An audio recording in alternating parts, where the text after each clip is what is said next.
the governor of Indiana in a unique position. Take a look at this, by the way, behind us. Yeah. Big news for Chrysler today, and you're hearing this would be creation of what? This will be the largest transmission manufacturing plant in the world.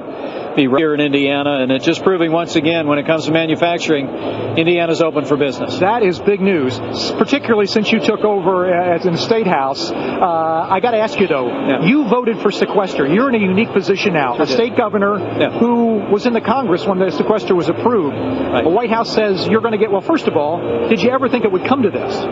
Well, we all hoped it wouldn't. I mean, the purpose of the sequestration was to guarantee that for any increase in the debt ceiling, there'd be a dollar-for-dollar spending cut of some type. But as I spoke to the president on Monday when we were in Washington, D.C., there's any number of better ways to do this. But you want dollar for dollar. I think.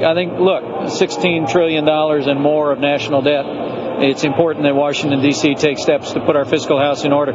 Frankly, like we've been doing here in Indiana. If I can say, I think one of the reasons why you're seeing an investment that's going to create more than 1,200 jobs here in the Hoosier State is because Indiana has our fiscal house in order. We've been living within our means. We've been lowering taxes, promoting economic growth. You're trying to lower taxes even more. Well, we are. I think we have such a strong balance sheet in the Hoosier State. We have an opportunity to invest in roads and schools and still lower the personal income tax rate by 10%. We're working hard to bring that about. I've got to ask you about Medicaid expansion. You're holding the line. Your buddy, Governor Christie, and now Governor Scott in Florida have said, we're going to go ahead and take the federal dollars. You and Governor Walker in Wisconsin and Governor Perry in Texas are holding the line saying, we're not doing this.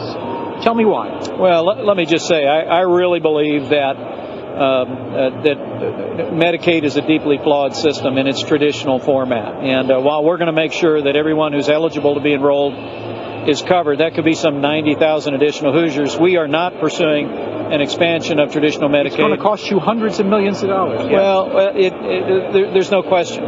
But what we have in Indiana is probably the most innovative consumer-driven health care alternative plan in the country. It's called the Healthy Indiana Plan.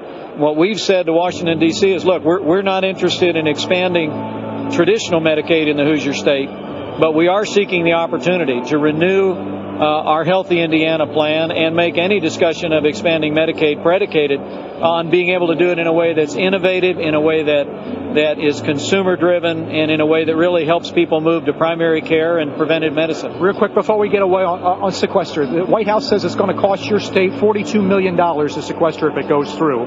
Can you withstand that? Is there going to be disaster come Friday or Monday? Indiana has a very strong balance sheet, and we've been working through the details of what all of that will mean.